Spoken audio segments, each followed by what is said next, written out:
ہیں اے آقا کریم صلی اللہ علیہ وسلم احسن منک لم تر قط عینی، میری آنکھ نے آپ سے بڑھ کر حسین دیکھا نہیں ہے، واجمل منک لم تلد النساء، اور آپ سے بڑھ کر جمیل، آپ سے بڑھ کر حسین آج تک کسی ماں نے جنا ہی نہیں ہے۔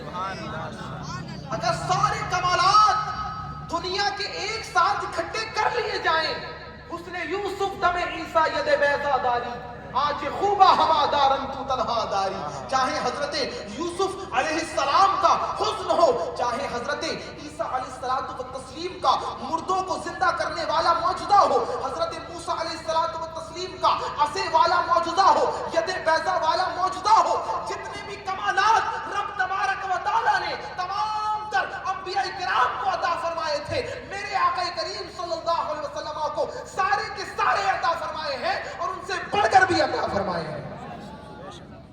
کیا تکبیر، نعرہ رسالت، نعرہ رسالت، سرکار کی آمد، سردار کی آمد، حضور کی آمد، پرنور کی آمد، آقا اطہار کی آمد۔ ماشاءاللہ سارے نبیوں کے عہدے بڑے ہیں مگر میرے آقا کا منصب جدا ہے، ان کے رتبے کی حد کوئی کیا جانے، صرف اللہ ان سے بڑا ہے۔ بعد از خدا بزرگ توئی، قصہ مختصر، رب تبارک و تعالی یہ خالق ہے، اور مخلوق، رب تبارک و تعالی کی مخلوق میں اگر سب سے بڑا درجہ، سب سے بڑا کمال رب تبارک و تعالی نے کسی کو عطا فرمایا ہے تو وہ آمنہ کے لال کو عطا فرمایا ہے۔ آج تک ایسا حسین کوئی پیدا نہیں ہوا، آج تک ایسا جمیل کوئی پیدا نہیں ہوا۔ اگر کسی سے محبت کا دار و مدار یہ کمال پر ہے، حضور سے بڑھ کر کامل کوئی نہیں ہے۔ دوسری صفت کیا ہے؟ اخلاق۔ کسی کے اخلاق کی وجہ سے کسی سے محبت کی جاتی ہے۔ اگر اخلاق یہ کرائیٹیریا ہے، یہ معیار ہے، یہ مدار ہے کسی سے محبت کرنے کا، تو حضرت عائشہ صدیقہ رضی اللہ تعالی عنہا سے کسی نے دریافت فرمایا کیف کان خلق رسول اللہ صلی اللہ علیہ وسلم، آقا کریم صلی اللہ علیہ وسلم کے اخلاق کیسے تھے؟ حضرت عائشہ صدیقہ رضی اللہ تعالی عنہا نے ارشاد فرمایا کان خلقہ القرآن، رب تبارک و تعالی کے اخلاق قرآن کے مطابق تھے۔ قرآن خود فرماتا ہے انک لعلی خلق عظیم، اے حبیب ہم نے آپ کو بلند اخلاق پر فائز فرمایا ہے۔ بعثت لأتمم مکارم الاخلاق، حضور اکرم صلی اللہ علیہ وسلم ارشاد فرماتے ہیں کہ مجھے اخلاق کو ان کے ایکسٹریم پر، ان کے ہائی لیول پر پہنچانے کے لیے بھیجا گیا ہے۔ میرے آقا کا اخلاق ایسا تھا کہ ایک شخص آیا آقا کریم صلی اللہ علیہ وسلم کی بارگاہ میں نماز پڑھنے کے لیے، نئے نئے صحابی تھے، آقا کریم صلی اللہ علیہ وسلم نماز ادا فرما رہے ہیں۔ حضرت مغیرہ بن شعبہ جو دیہات سے آئے تھے، بالکل نئے صحابی تھے، پیچھے آ کر نیت باندھ کر آقا کریم صلی اللہ علیہ وسلم کی صف میں کھڑے ہو گئے۔ اچانک چھینک آئی، چھینک آنے کے بعد انہوں نے کہا الحمدللہ یرحمک اللہ، خود بخود کلام کرنے لگے۔ صحابہ کرام نے گھور گھور کر دیکھنا گویا کہ شروع کر دیا۔ اس وقت نماز میں کلام کرنے کی ممانعت تھی، لیکن نگاہیں ادھر ادھر کرنے کی ممانعت نہیں تھی۔ صحابہ کرام نے دیکھنا شروع کر دیا۔ حضرت مغیرہ بن شعبہ جو دیہات سے آئے تھے گھبرا گئے، پریشان ہو گئے، سوچنے لگے کہیں ایسا نہ ہو کہ جب نماز سے فارغ ہو جائیں تو میرے آقا بلا کر کے مجھے جھڑک دیں، مجھے ڈانٹ دیں، مجھے برا بھلا کہیں۔ راوی ارشاد فرماتے ہیں حضرت مغیرہ بن شعبہ نے جب نماز سے فراغت حاصل کر لی، آقا کریم صلی اللہ علیہ وسلم نے اپنے پاس بلایا۔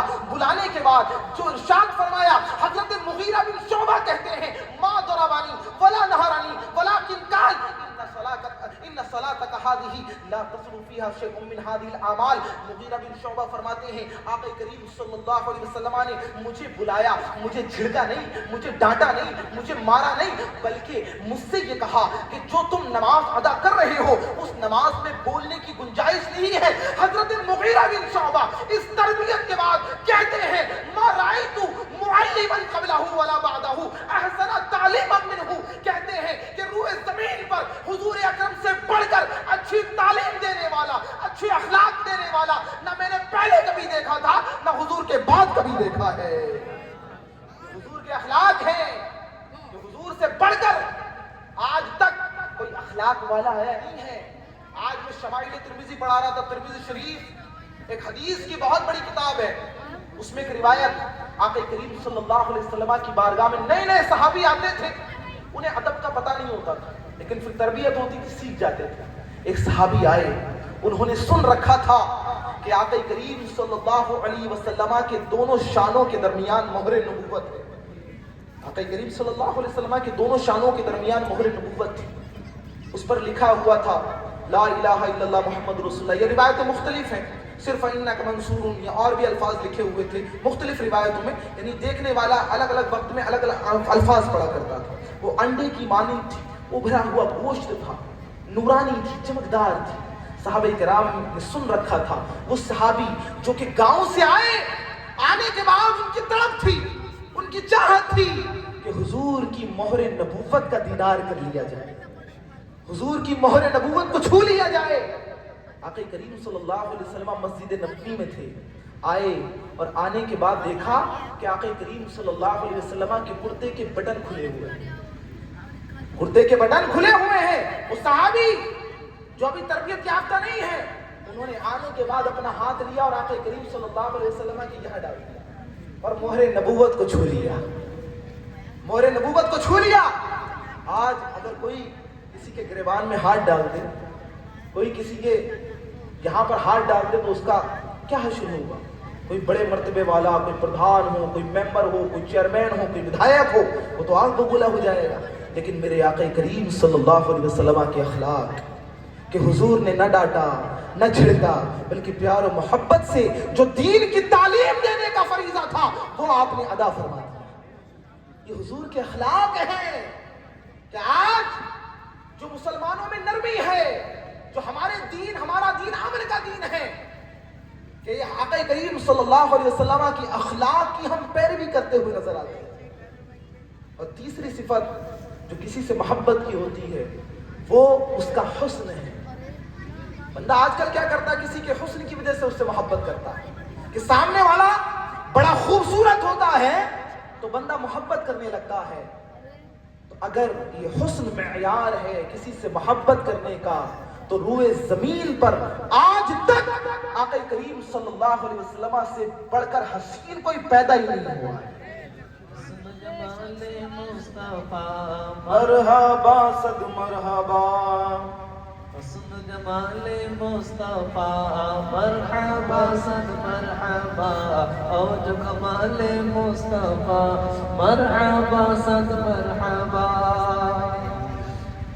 حضرت انس بن مالک ارشاد فرماتے ہیں رأیت وجہ رسول اللہ صلی اللہ علیہ وسلم, میں نے آقا کریم صلی اللہ علیہ وسلم کے چہرے کو دیکھا, کأنہ ورقۃ مصحف, میں نے حضور کے چہرے کو دیکھا تو حضور کا چہرہ گویا کہ قرآن کے ایک پیج کی طرح مجھ کو محسوس ہو رہا تھا, کہ گویا کہ قرآن کا کوئی ورق کھلا ہوا ہے. حضرت جابر ارشاد فرماتے ہیں 14ویں کا چاند تھا, 14ویں رات تھی, چاند کی 14ویں رات ہوتی ہے نا, تو چاند اپنی آب و تاب پر ہوتا ہے, بالکل ہائیسٹ لیول پر ہوتا ہے.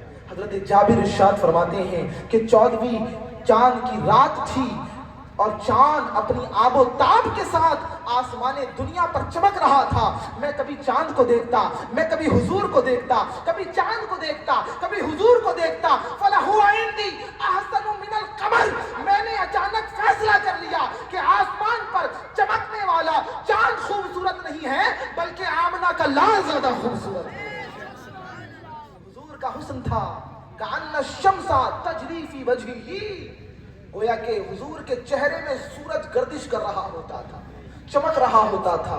آقا کریم صلی اللہ علیہ وسلم کا حسن کہتا تھا. ابن حبان نے, ابن اسحاق نے, علامہ قسطلانی نے ایک بڑی پیاری روایت ذکر کی ہے کہ آقا کریم صلی اللہ علیہ وسلم ایک مرتبہ مدینہ المنورہ سے باہر تشریف لے کر کے آئے. آقا کریم ایسے ہی سیر کے لیے باہر نکلے, تو جب مدینے سے باہر آ گئے تو کچھ دوری پر ایک قافلے والے تھے, انہوں نے پڑاؤ ڈالا ہوا تھا, وہاں پر ڈیرا لگایا ہوا تھا. اب ان کے پاس ایک سرخ اونٹ تھا.